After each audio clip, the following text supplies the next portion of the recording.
Swamy first of all మిమ్మల్ని appreciate చేయాల్సింది ఏంటంటే భజన లిటరల్లీ మళ్ళీ నా అంటే 1997 నుంచి నేను దీక్ష చేసుకుంటున్నా. అప్పట్లో చూసినట్టుంది భజన. స్వామి శరణం అయ్యప్ప దివోచండి దాంట్లో ఎవరన్నా షార్ట్ కట్ మోడల్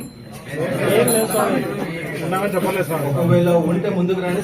స్వామి మాకు తెలియదు, సింపుల్. ఇంకా మనం దాన్ని ఎక్స్ప్లెయిన్ చేసి చేసి చేసి విసిగొచ్చేసి 41 రోజు దీక్ష మాత్రమే, ఇంకా మిగతాది మాకు తెలియదు. మేము ఇప్పుడు చూడ ఏ గ్రంథంలో లేదు, ఎక్కడ కూడా మాకు వినపడలేదు. We are all belongs to Hindus కదా. కాబట్టి స్వామి ఉన్నాడు, లేడు అని ఎవరు చెప్పారు, కానీ మసీదులో లేడు. I you clear about it? మనకు వావర్ స్వామి అన్నవాడు ఉన్నాడు. తను ఒక ఈజ్ నాట్ ఎ ముస్లిం. ఓకేనా? ప్రతి ఒక్కరు ఏమంటే తెలుగు వాళ్ళు తెలిసేవాళ్ళు చెప్పండి, తెలుసుకోండి, దాని యొక్క మ్యాటర్ చదవండి. Is not belongs to Muslim community, is belongs to pure tribal community. అందుకోసమే పేట తుల్లి అంటాం. పేట తుల్లి అంటే ఆ ట్రైబల్ కమ్యూనిటీ అంటే అడవి తెగ ఉంటది కదా, వాళ్ళకి ఏంటంటే సంతోషం వచ్చినా బాధ వచ్చినా కూడా రంగుల కలర్లు పూసుకొని వివిధ అక్కడ అడవిలో దొరికిన ఏదో ఒక ఆభరణాలు లాంటివి పట్టుకొని ఆడడం అనేది ఆనవాయితీ. అంతకు మించి ముస్లింస్ ఎప్పుడైనా కలర్స్ మూసుకొని రోడ్ల మీద ఆడిన చూసారా? పోనీ ఎంతమంది ఇంతకుముందు కన్యాస్వాములు లేదు కాకుండా వేరే స్వాములు ఎవరెవరైతే ఎరవేరికి వెళ్ళి వాపర్ స్వామిని చూసారో చేతులెత్తండి కదా. స్వామి చేతులెత్తిన వాళ్ళకి ఒక క్వశ్చన్, మీకేం కనబడుతుంది ఎరవేళ్ళ వాపర్ స్వామి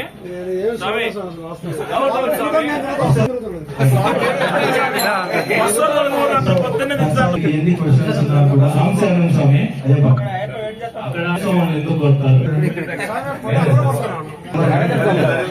ఆ స్వామి బాధ ఈ కన్నడ స్వాములకు రావద్దు అని చెప్తున్నాడు స్వామి. దయచేసి కన్నడ స్వాములారా, మీరు మీ యొక్క గురుస్వాములను పెంచుకోండి. పెంచుకునేటప్పుడు మీరు మాల వేసుకునే ముందే ఈ ప్రయత్నం చేయాలి. మాల వేసుకునే ఒక గురుస్వామిని చూసుకొని, స్వామి ఈ గురుస్వామి పక్క అన్ని ఇన్ఫర్మేషన్ ఇస్తాడు, నమ్మకం ఉంటేనే మాల వేసుకున్న తర్వాత గురుస్వామిని ఫైండ్ అవుట్ చేయడం అంటే చీకట్లో వెళ్ళిపోవడం. ఓకేనా? ఆ తొందర పని చేయకండి. నరేంద్ర స్వామి చెప్పినట్టు అలాంటిది ఏదీ లేదు.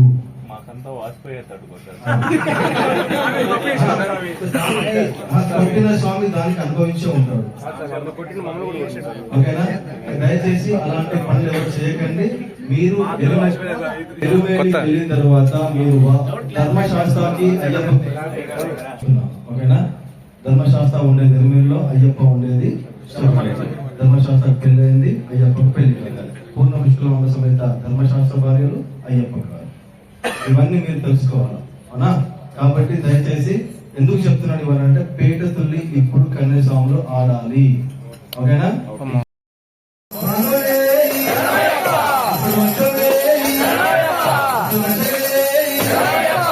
మీరు చెప్పే Ayappa!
ఒకసారి